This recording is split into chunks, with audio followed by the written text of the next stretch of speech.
maybe we should get on to top news. Yes, sir. And what it is that the new corona subvariants apparently escaped the antibodies from vaccination and prior Omicron infection. And says Richard, this is about the worst news possible. So we need great treatments for long COVID. The COVID thing is not over. On coronavirus, long COVID could likely, less likely with Omicron than with Delta. And that, though, is good news. In technology, Amazon demonstrates with Alexa the mimicking of a voice of a deceased relative. And Richard said, I don't want Alexa to sound like my mother. In the environment, Canada has laid out rules banning single-use plastics. But Richard once again says, will they ever do this in the US? And on space and flight, a European airline has ordered a fleet of helium-electric airships with a drastic cut in emissions. In genetics, Chinese fossils show that the human middle ear evolved from fish gills. On us, apparently there's a war on cash. And are you ready to move past money? And on health, believing in yourself as you age. Is this, Richard was asked, the magic ingredient in aging or anti-aging? So that's what we'll discuss today. And Richard, tell us about the top story, that these new coronavirus subvariants escaped the antibodies that we thought should be there from vaccination and prior Omicron infection. This, I had it as the lead story because I think still the coronavirus is the thing that has an outside influence in all our life. And this is from a pretty credible source, Harvard Med School. And what they say is the Omicron subvariants, BA4 and BA5, appear to escape the antibody response for both people who have had previous infections and people who have been fully vaccinated and boosted. So that's us. And however, they still say the vaccinations are expected to provide substantial protection against severe disease. And there are vaccine makers who are working on updated shots. I'll talk about that a little later. And what they've seen is the level of neutralizing antibodies that come from a previous infection or from vaccination are several times lower against BA4 and BA5. And the data suggests that these new subvariants will likely lead to surges in infections in populations, even with high levels of vaccine immunity, as well as natural immunity.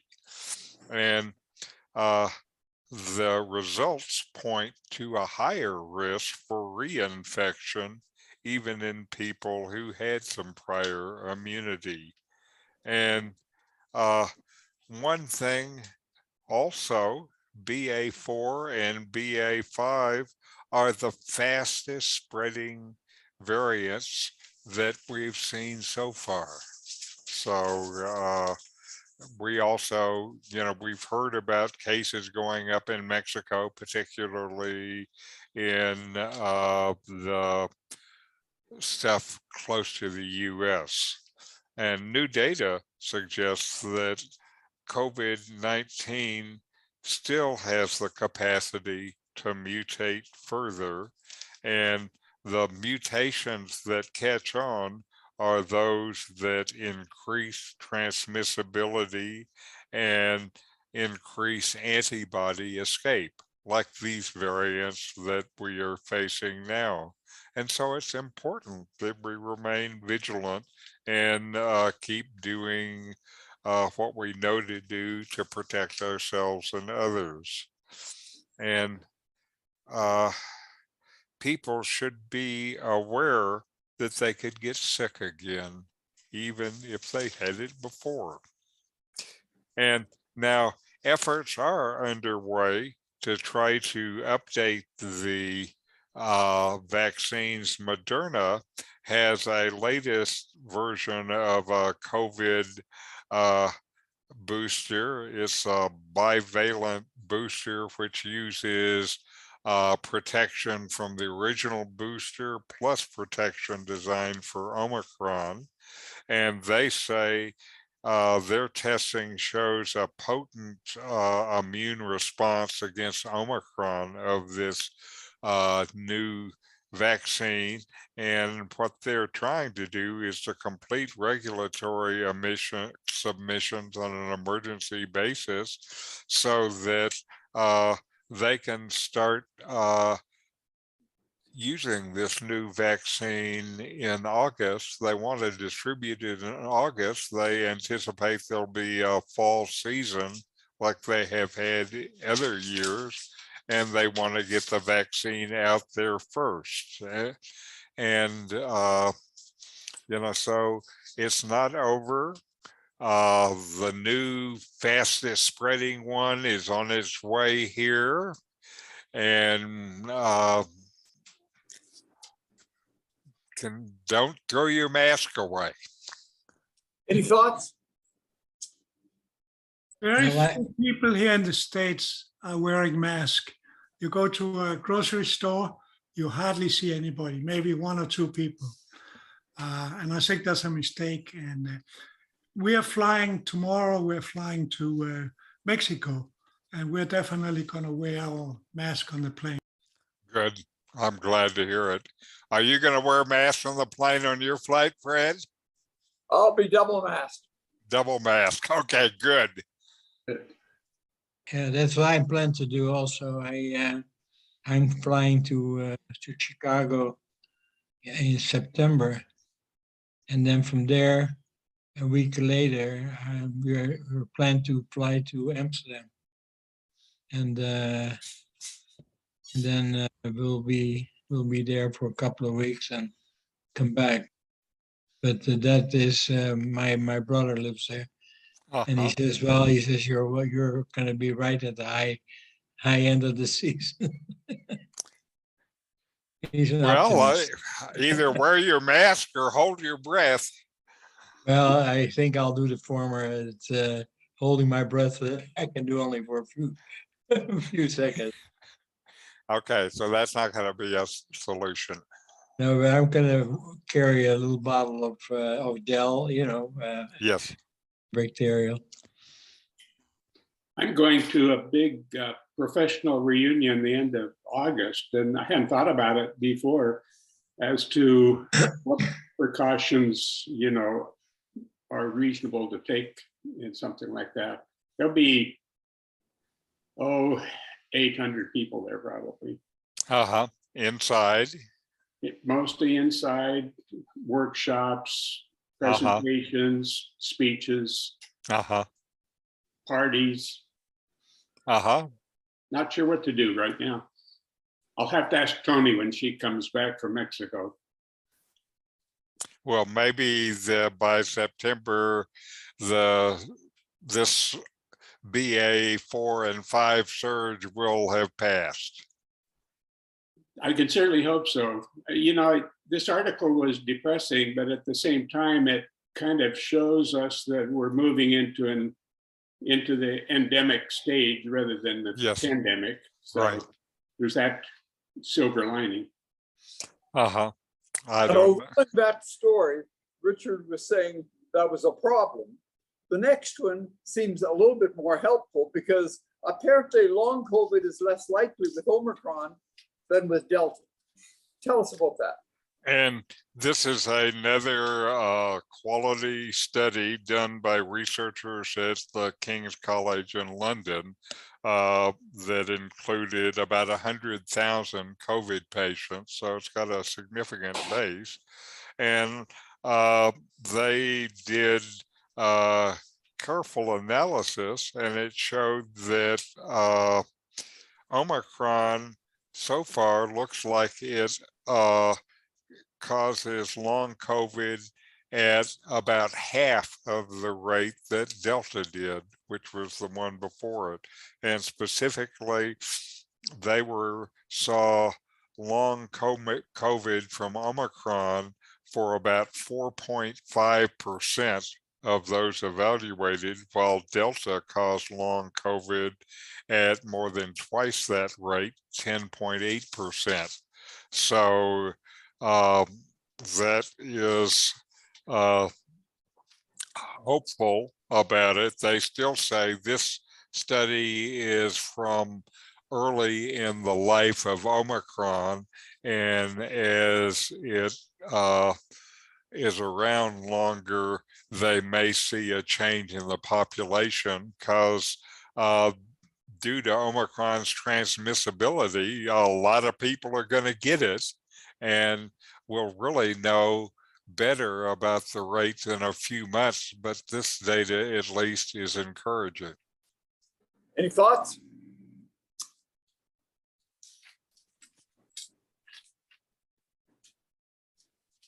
Richard, one thing I wonder about when you mentioned 4.5% to about 10%, I've seen figures much higher, where some of them say long COVID about 30 to 40%. Well, right. And I wonder about the discrepancy in the figures. I think part of the discrepancy is how do you measure long COVID? I've seen lots of arguments in the stuff that I read about how do you do it. So methodologies are going to be different from one group of researchers to another. The one thing about this is they use the same methodology on both of these groups. So whatever is the base rate, the relative rates are still, I think, equivalent even if you use other measurements.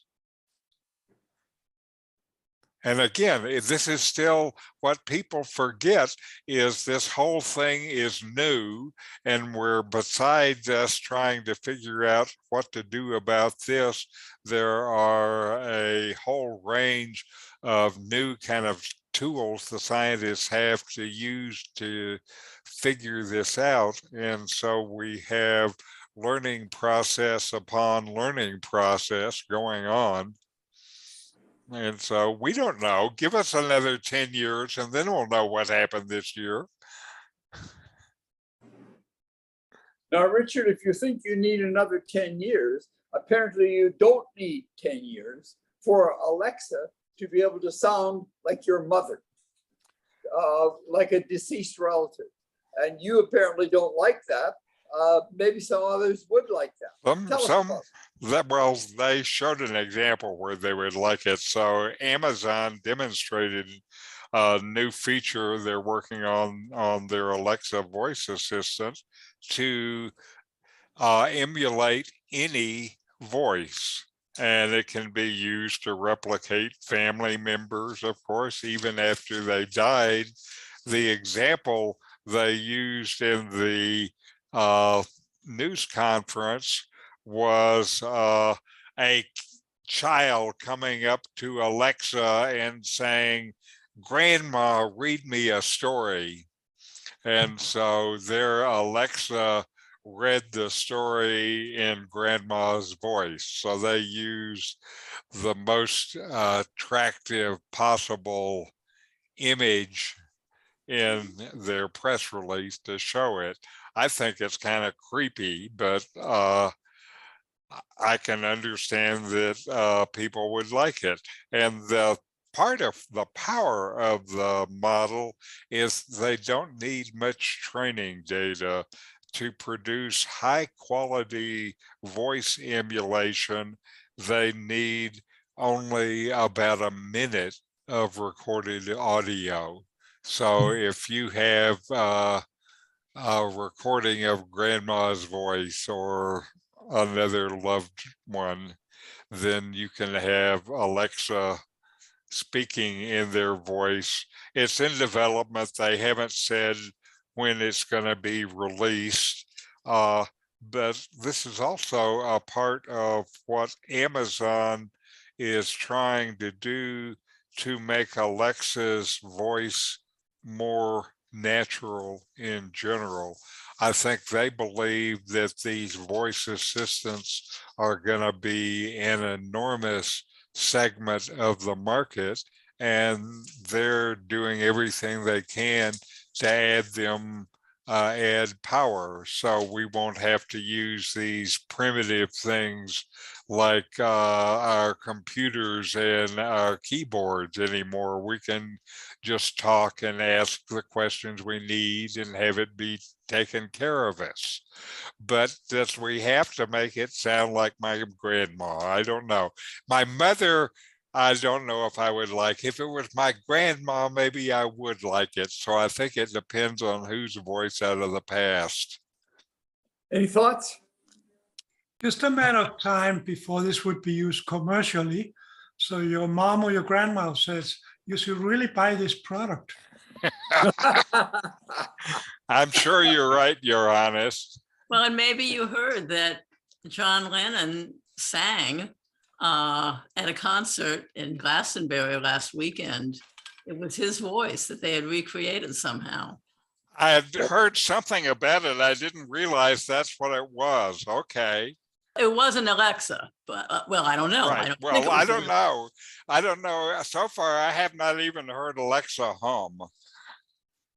A friend of mine, Fred Kessling, has an avatar who he talks to all the time, and he finds it extremely comforting. Uh-huh. How about you?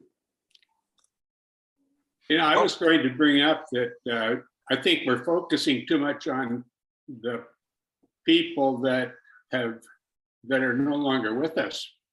Now, I would not mind having Alexa in the voice of my spouse, Tony. While she's not here, then I could ask her questions and she could answer me in her own voice. I think I would find that a little comforting. So I think we need to focus on current people that we know. I wouldn't mind having Fred's voice talk to me once in a while. Okay, Fred's voice. I take that back. I take it back. Okay, that's kind of God's voice, but does that mean then that the Trumpies can get their Alexa to speak to them in Donald's voice? Absolutely. Sounds like a good idea. Now, to me, this is a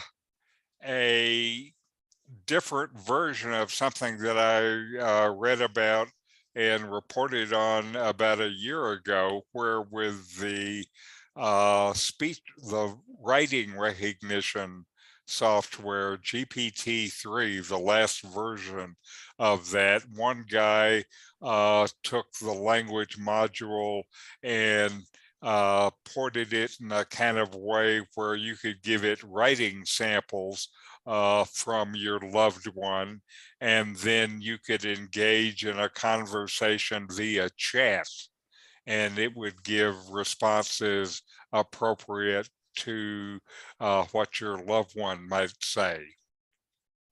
And is there some sense in doing these artificial things that it's extremely important for us the way we are? I remember Richard doing a thing some time ago where robots in Japan in nursing homes, people really, really liked them, much better than real people because they were nicer.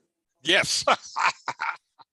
Yes, and now we can have them, there is so much technology going on now, because part of what they're able to do now through facial gestures and eye movements and pupil size is be able to determine the emotions that you're experiencing. So then your household robot could be watching your emotions and figure out which voice makes you calmer if they need to get you calm, or which voice gets you revved up if you have to go outside and do something.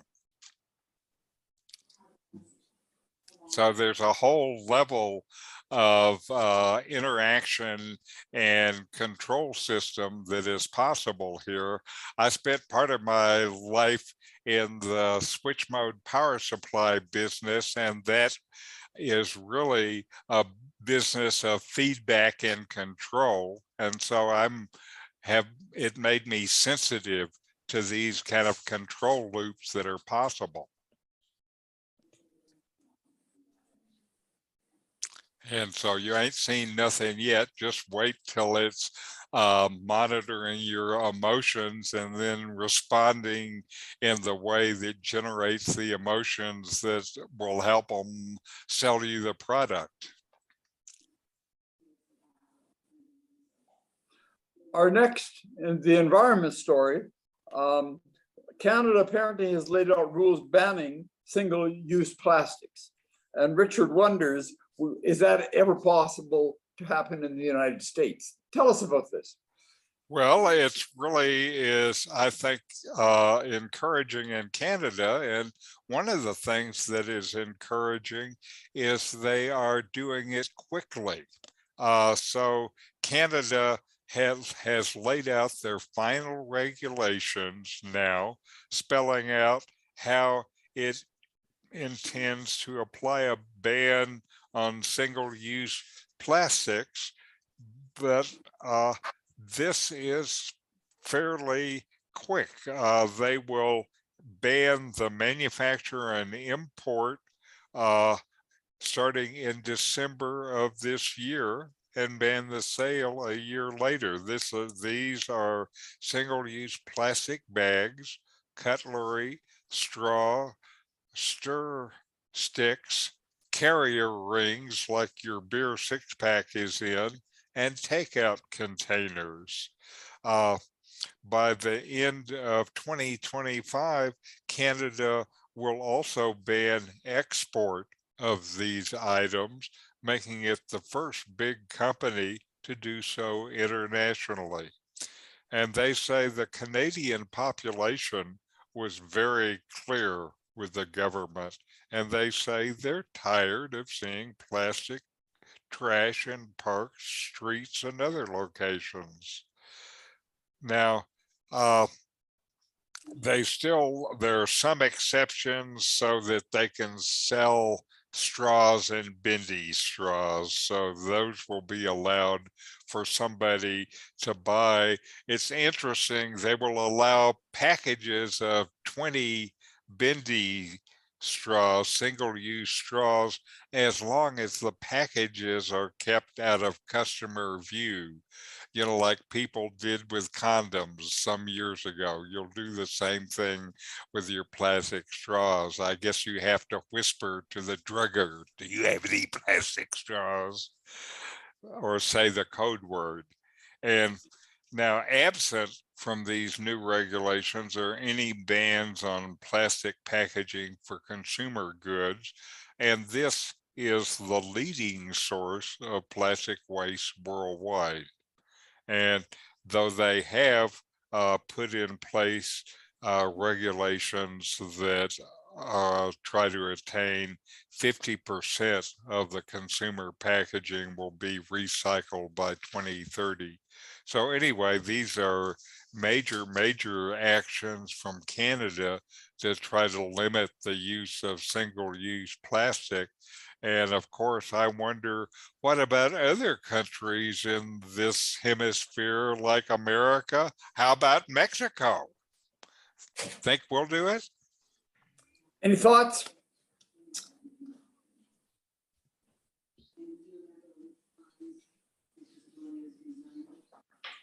I do think the US will follow suit. think back of a number of things where Canada has really been out in front on some environmental issues. So, but politics in the US is going to make it more difficult. And certainly during the pandemic, I started buying more from Amazon, and I'll probably continue to buy more from Amazon because it is so convenient and they have more things than I can find in the local shops. But what I noticed buying from Amazon, there's all this damn packaging. And as I look at my trash for the week, I bet half of it is packaging from Amazon and from things that we buy elsewhere. It's disgusting. When Richard says, will the United States ever do something? I gather that the Supreme Court is going to be looking soon at things that might prevent anyone from making laws that prevent doing things that are harmful to the environment. Is that the truth? That's the case. There is a case before the Supreme Court that they're going to rule on in the next month or two that may limit the EPA's ability to manage pollution in the atmosphere. And it turns out one of the key votes in this looks like it will be Gorsuch, and Gorsuch's mother, I didn't realize this, she was put in as the head of EPA by Ronald Reagan because she wanted to destroy it. She only lasted about a year, but in that year, she fired about a quarter of the EPA staff. And so Gorsuch, whose mother wanted to kill the EPA, will be ruling on the EPA. Do you think he might rule in favor of his mother?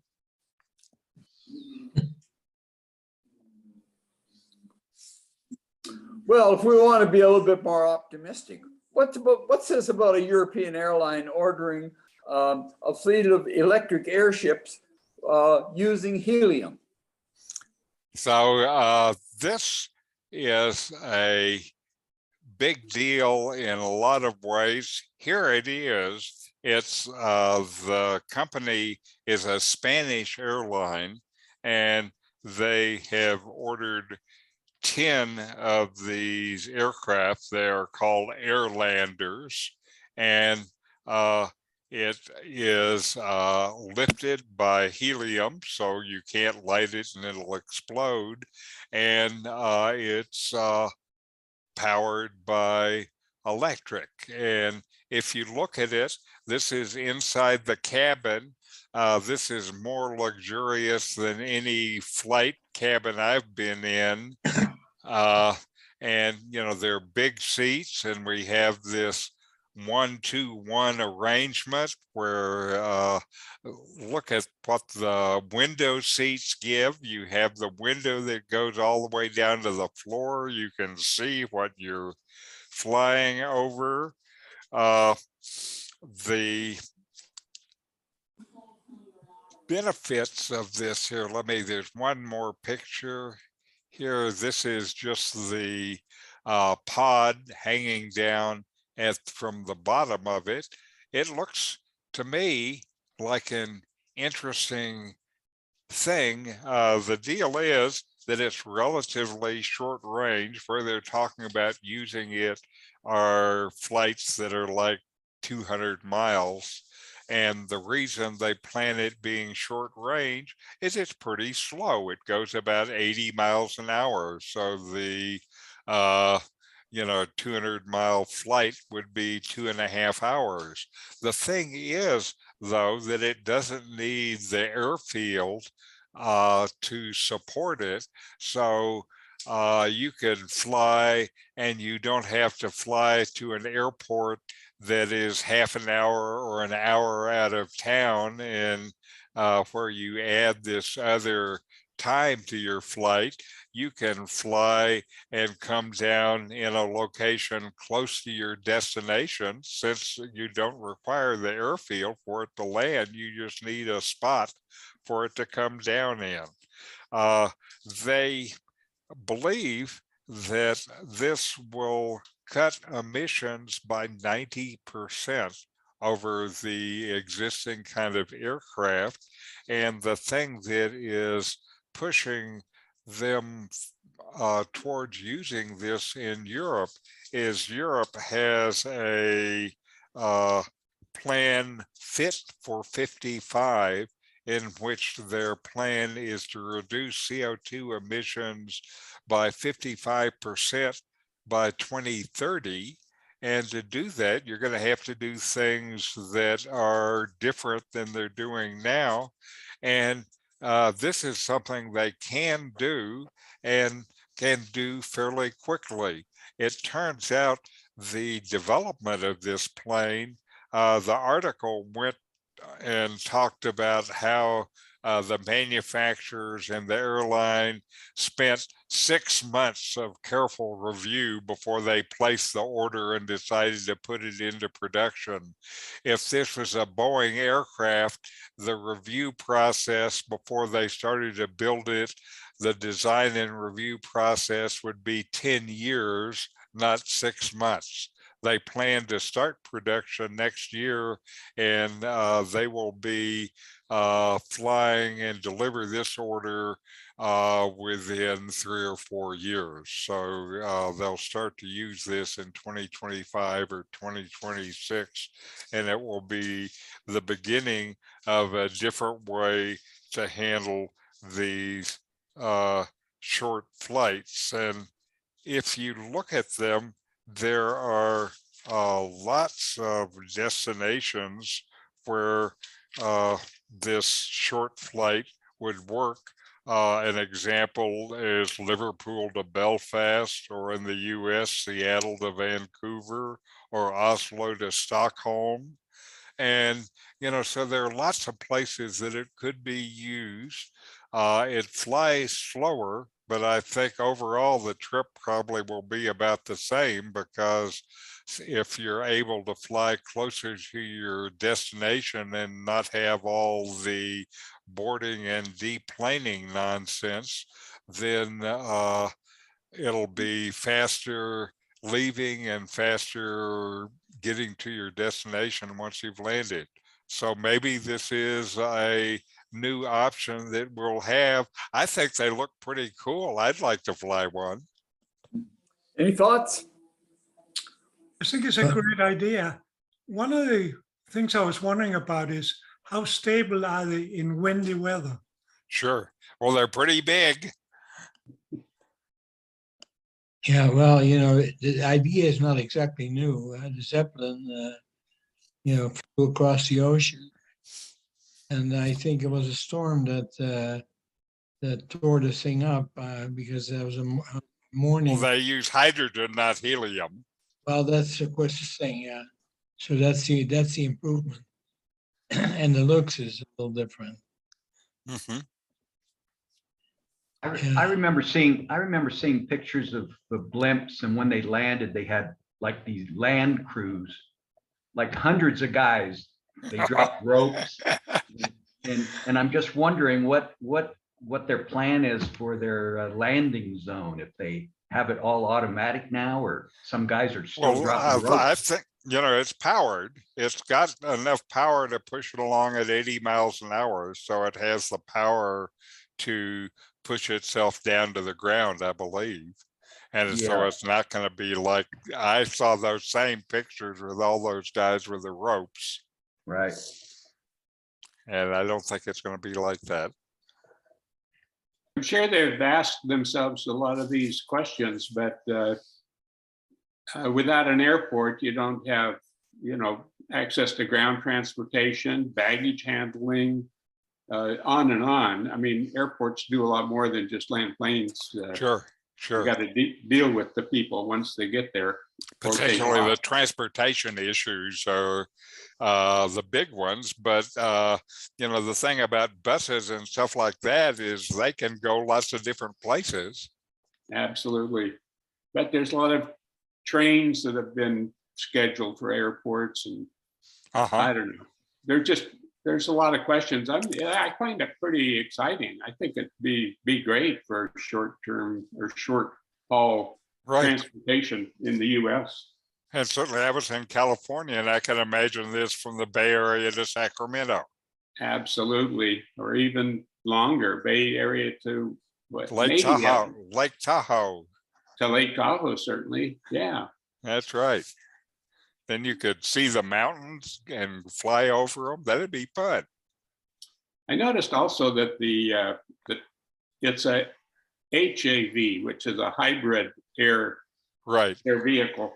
The next step, they're going to get rid of that last 10%, which I think they're using inner combustion engines for maneuverability. At least they're using something that they're requiring energy, some kind of fossil fuel, I think, energy. But to get to 100%, which I think was mentioned in the article, would mean it would be turned into an EAV. Right. Right. And be 100%. But you know, they're doing, I think they're doing what they can do now easily. So Absolutely. this is, I would classify as low hanging fruit. Absolutely. And I've done a bunch of development projects, and the ones that often are the most successful are the ones where you don't have to create anything new. You just put stuff you know how to do together.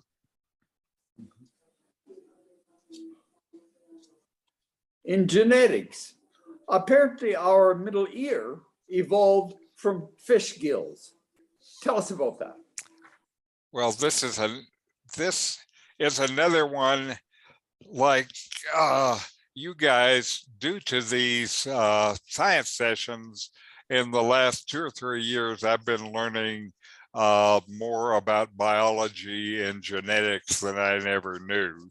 And the human middle ear has fascinated scientists and been a mystery for a long time. And the middle ear houses 3 tiny vibrating bones, which move the sound vibration into the inner ear, where they are used by the nervous system to make sound. And they thought they knew kind of where this came from, but they didn't have all the pieces put together. Now they do. And the human middle ear, it turns out, evolved from a structure in fishes called the spiracle. And the spiracle, how this was done was an unsolved mystery. The spiracle is a small structure, hole behind each eye in some of the fishes that opens to the mouth. And in sharks and rays, the spiracle is responsible for the intake of water. And in later fishes, this spiracle became the way they pull the water into the gills to be able to breathe. And they have now been able to trace the development from this thing in the eyes of fishes to early tetrapods. Those are animals like us with a head and 4 limbs. And so when the tetrapods developed from fish, those would be the early tetrapods, I guess, would be the ones that crawled out of the water onto the land. Then they maintained that system, and they used that system as part of the way that they were breathing. So they had that structure and that function was there. And then as they evolved, this ended up turning into the ear canal and the inner ear, and the bones that were used for in these fish that they analyzed. The fish, they were able to analyze the perfect skeletons were more than 400 million years old. So they were early in the fish development, and they were able to actually see and identify the structures that evolved through this whole process and ended up being the human's inner ear, and is the structure that gave us the ability to hear. So every time you listen to beautiful music, just relax and thank the fishes for the beautiful sound. Any thoughts?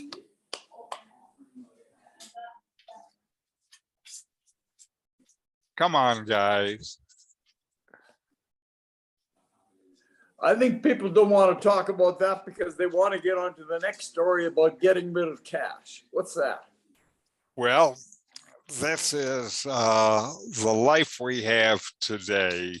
The digital developments have promised a lot of futuristic stuff, and the one place where they really delivered is with mobile digital payments. And if you look in the last 10 years, whatever you have to pay for, there's a good chance that you will pay for it with your card or your phone or some other such means. And in the 21st century, cash has gone from the primary form of payment to third place. In America, debit cards are the biggest form of payment, with credit cards next.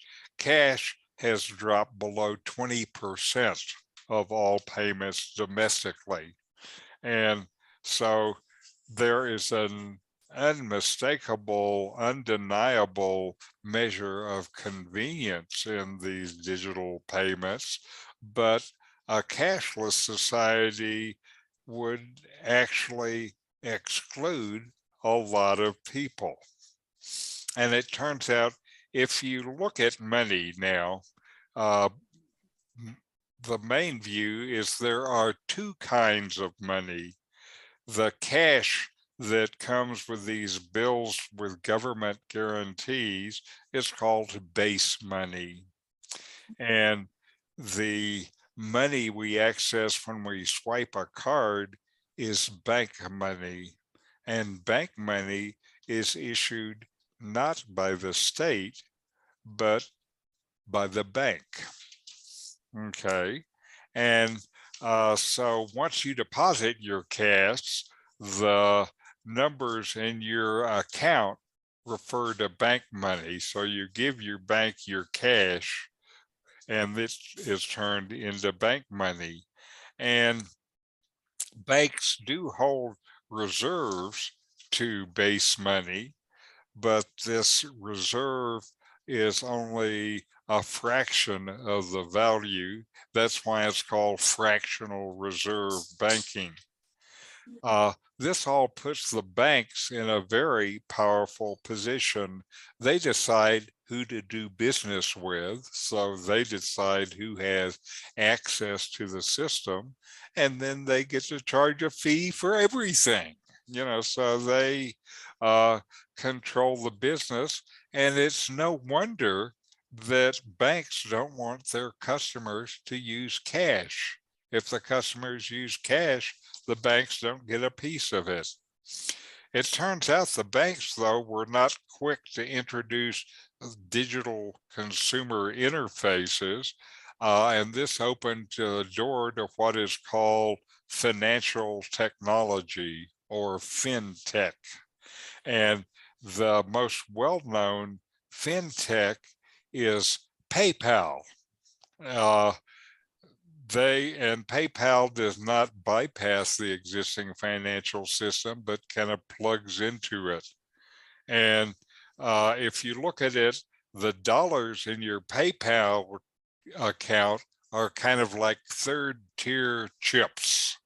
And they promise that your second tier bank chips you can get for your PayPal money. And with your second tier bank chips, you can get first tier US government dollars. So it is all connected like that. It's dangerous to think about these electronic dollars as real dollars. There turn out now, besides the credit cards, there are other financial vehicles that are purely electronic. There is one class called stable coins, and this is what bank dollars, that is dollars created by some institution, they call themselves when they're not issued by banks. So stable coins are issued by some institution, and stable coins tend to have something behind them. Then you have distributed ledger technology, blockchain, and this means companies can offer their own money without any other intermediaries. And stable coins are the bank money of the crypto market because they're not supposed to go up and down. They're supposed to be held at full reserve. The money guys, of course, have figured out tricks, and now there are algorithmic stable coins that make calculations, and then they have investments that are supposed to make sure that they have reserves ready if a lot of people want their money. This doesn't always work.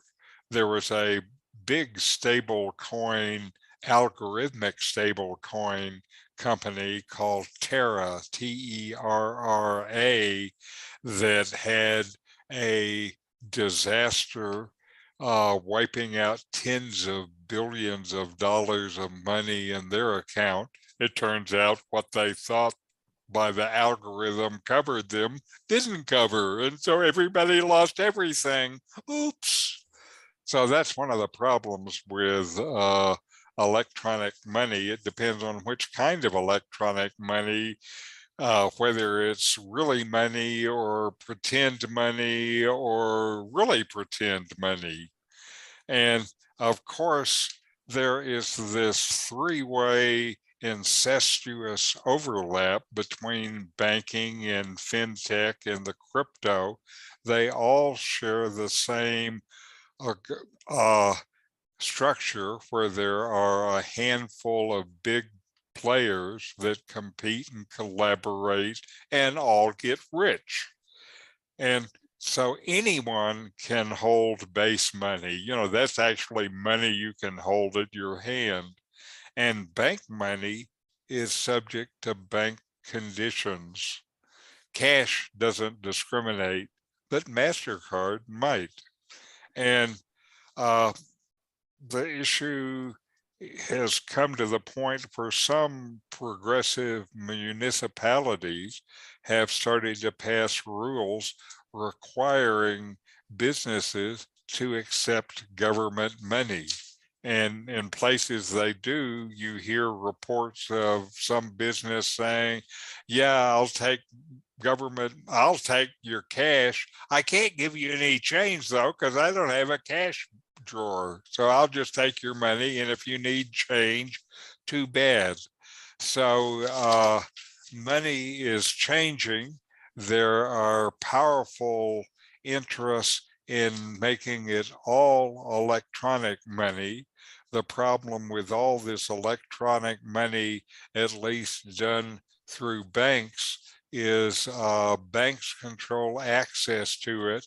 So there are some people, billions of people, as it turns out, who will never be banked.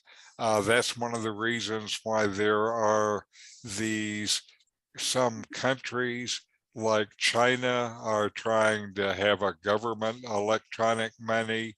This is also reasons for other institutions, like in the US, they talk about postal banking. One of the things that postal banking would do, if implemented correctly, is give electronic money access to a wide variety of people. And so money is changing. And unless we're careful, this will be another way that the rich lock out the poor.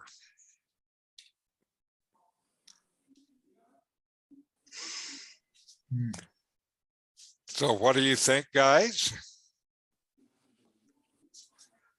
Are you ready to go to electronic money? I think it was a very complicated article.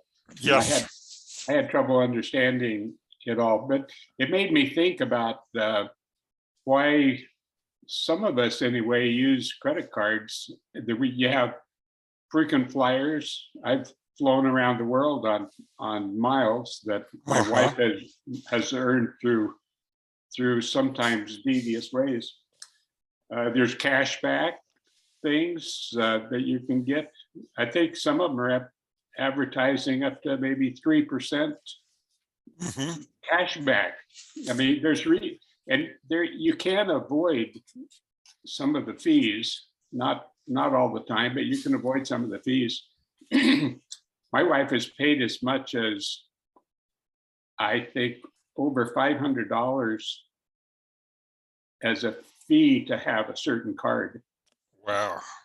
Because she could show me that we were getting more than that back almost immediately through various ways. So it's a complicated issue. Now here's a story for me with electronic cash. So I've lived outside the US for the last 15 years. And so I live on Social Security, and I have my Social Security check deposited in a US bank. The US bank wants me to be living in the US. So I've had to have a constant game of, we're not living in India, we're not living in Mexico, we just travel a lot. And so far that works fine. Anyway, but recently my computer crashed and I had to get a new hard drive and a new operating system, and that gave my computer a new internal computer name. And when I went to use my electronic banking so that I could transfer money from the US to Mexico, then now the security system caught my new computer name, and I had to get myself some verification code to put in. And since I'm out of the US, the system is not designed to use for people out of the US, so it's complicated that way.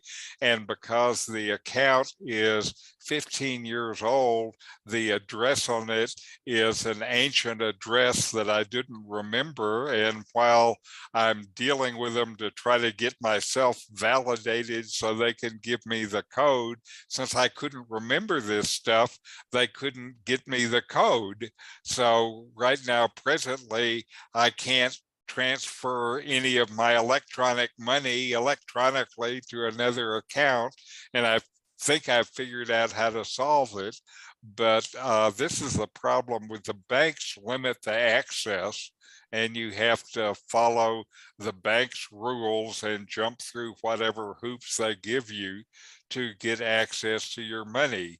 And it's not convenient for people like us who are traveling, who are out of the US, who are old and all of that stuff. The operators have these high-pitched voices because they're women, because they can get women to work more cheaply. I have old ears and I can't understand the high-pitched voices.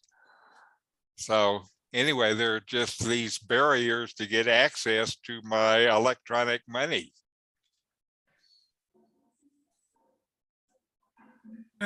Richard, have you tried to write a check on your US account and deposit it in the Mexican account? That works for us. I haven't, we don't have any checks. We've had the account for 15 years and we've never had to use a check. And so we don't have a check. You'll probably get some. Right. I think it's probably easier to spend another hour on the phone than to try to figure out how to order checks and get checks here and stuff like that. So anyway, you're right about checks. We don't have them. And so we can always travel to the US and go in person to a branch, but I would prefer not to. Well, that's why we have debit cards.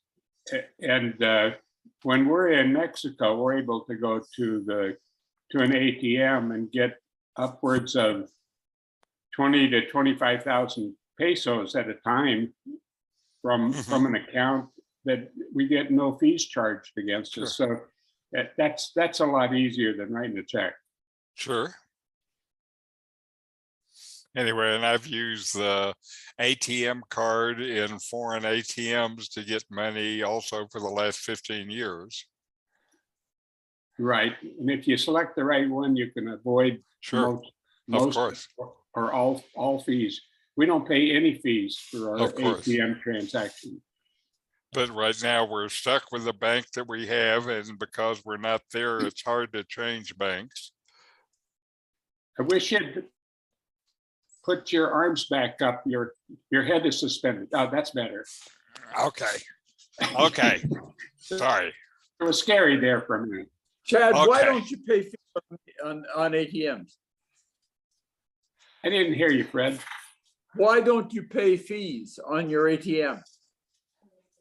We have a card, I think it's Wells Fargo, that it's a special account that they just say if we have any fees whatsoever, they refund them to us. And we found an ATM with very low fees. It's at the Laguna Mall, I think it's called, up there where the guy with the shotgun stands all the time. Right. I know that one. Yeah, they have the lowest fees around that we have been able to find. But then our debit card refunds any fees that is given. So if you look around, you can find those. And what I did is I made my Mexican account here with HSB, because HSB, if you go to an HSB ATM machine, has no fees, and it's on the kind of regular routes that I drive in, so it's been easy. But I have to get the money transferred into the HSB account to use it. But Right. it's not just the fees or lack of fees, it's also the exchange rate that they give you. Right, right. And there I found a transfer service that seems to minimize the exchange stuff. So my cash transfers from the US into Mexico cost less than 1%. So that's the cost of doing the money. I could save that 1% by having the check deposited in the Mexican bank directly, but it hasn't been worth the effort. We found the credit card exchange rate. This is Citibank. The exchange rate is better than what we were able to get anywhere in town. Uh-huh.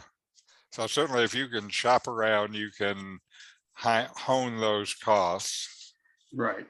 And what I've tried to do is figure out how to do it in a way that costs me the least each month. Speaking Actually, of the fact that that the banks set up all the rules and things like that, and the financial institutions, I'm just thinking of the trouble I have trying to have my Fidelity account send a check to the Unitarian Universalist Fellowship. And it's just impossible to get it there. It has to go to a special account in the United States, and there are problems with that too. But, it's just because of the rules that they have that they cannot send it out of the country, and Fidelity cannot send it out of the country. And yet it has to go directly, because it's a QROP, I guess it's called. It has to go directly to the recipient. It took months. Yes, right. And again, they get to have whatever rules that they have, and we can't do anything about it. The only thing we can do is try to shop for a better one. And when you're out of the country and stuff like this, it's hard to do that kind of shopping. Well, Richard, for our last story, if you can no longer believe in cash, can you believe in yourself? And what hoops would you have to go through to be able to really do that? Well, now a research group has at this point looked at how important the motivational factors are for becoming really proficient at something, and how those motivational factors change as you age. They wanted to see how passion, grit, and the belief that you'll succeed at getting better, which is your growth mindset, change with relation to age and to gender. And what they have found when they look at it is the passion for what you used to burn for declines as you get older. And so does the belief that you can succeed at becoming really good at something. And when this happens, this is when the third element starts to come into play, what they call grit. And this is taking hold of yourself and not giving up, and the feeling you might not become a world champion at anything, but you can still get really good at things, and you can continue to improve. And if you can't get really good, you can at least get better. And this is really what they call the growth mindset. You can't stop believing in growth, even though you're getting older. And there is hope for the old people too, because grit actually increases as the years increase. So you have passion and growth mindset decrease with age, but the willingness to persevere increases with age. And even some older people still retain some of this passion. And what they have found in terms of gender differences is grit, the willingness to keep at it is more or less the same for men and women. There is a difference, though, in passion, and they say men are generally more passionate than women when it comes to things they're really driven to pursue. And I think we have all known men like that have been driven by their passions and continue to be so. Women, though, still have a stronger belief that they'll succeed in what they want to be good at. So women have actually a stronger growth mindset than men. And previous research has shown that it's important to find something that you're passionate about, even as you get older. And it's also fine, you're not going to find any shortcuts other than your grit. So grit your teeth and keep on with it. Any thoughts? I have one comment. You know, grit, it reminded me of a great book that we probably all read called Zen and the Art of Motorcycle Maintenance. Yes. Well, in that book, it was gumption. So that's the other side of grit is gumption. You have to have the gumption to do things too. So Right. One other point was when you get older, some of the things you wanted to do, like become a good skier or climb Mount Everest or something, these physical abilities kind of tend to go away. So you have to focus on things that you can do physically rather than try to remember how you wanted to do something that now you're physically unable to do. Now, when you talked about gumption, one of the things that I've seen in different people, I call it an activation barrier. And, some people have real high activation barriers, and it's just hard to get their gumption up to do it. And some people have lower activation barriers, and so there's something there, and they see it, and they just do it.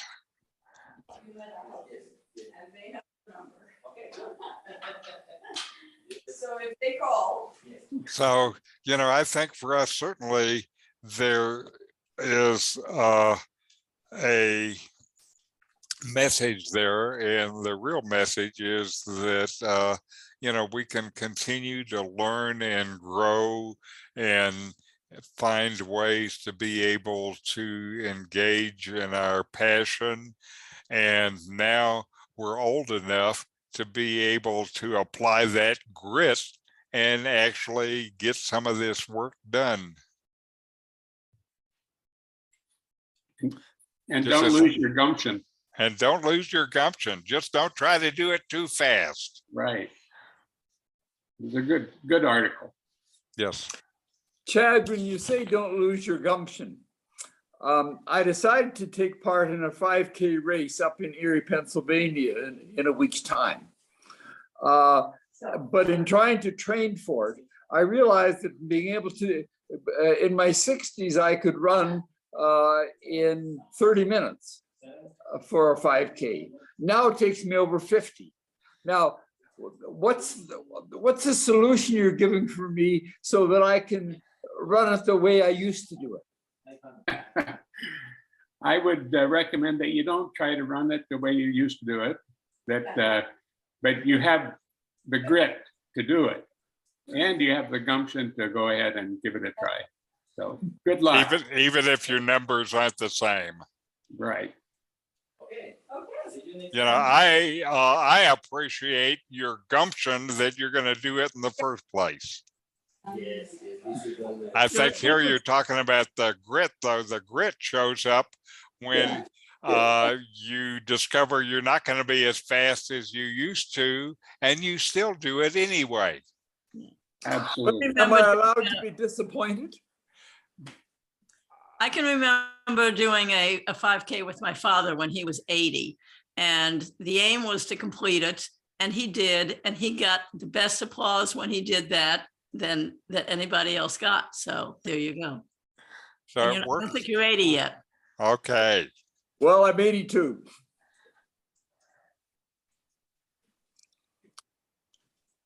Is there a special class for the over 80 in the run? Oh, in all of these things, they do it in 5-year groups. So Okay. I'll be running against people from 80 to 85. Okay. Yeah. Well, we're all anxious to hear how you do. But then how do we measure it, eh? Is it the amount of grit I have or the number of minutes it takes me to do it?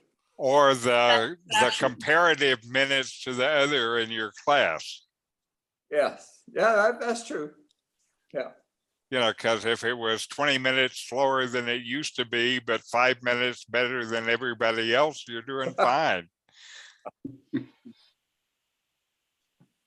Okay, we'll miss you while you're gone, Fred. This is the last time we'll see you and for months and months. Yeah. Well, I'll Yeah. be up north. I may occasionally tune in, but what we find as we get older is you can no longer rely upon us. Okay, well, the big thing I care about is while you're there, I assume you'll continue to forward these emails to your list. Yep, I'll do that. So we'll miss you, Fred, and have very good travels. I think this is gonna sounds like a wonderful trip. Yep, I think so. So all the best to everybody for participating and to Richard for putting all this together. So I won't necessarily be seeing you next week because I'll be on the road, but all the best to everybody. Okay, Okay, see you, Fred. Adios. safe Bye, Darryl. travels. Adios, Katie, Okay, see y'all. have fun, Fred. and Okay. safe travels. All right. Okay, Chad.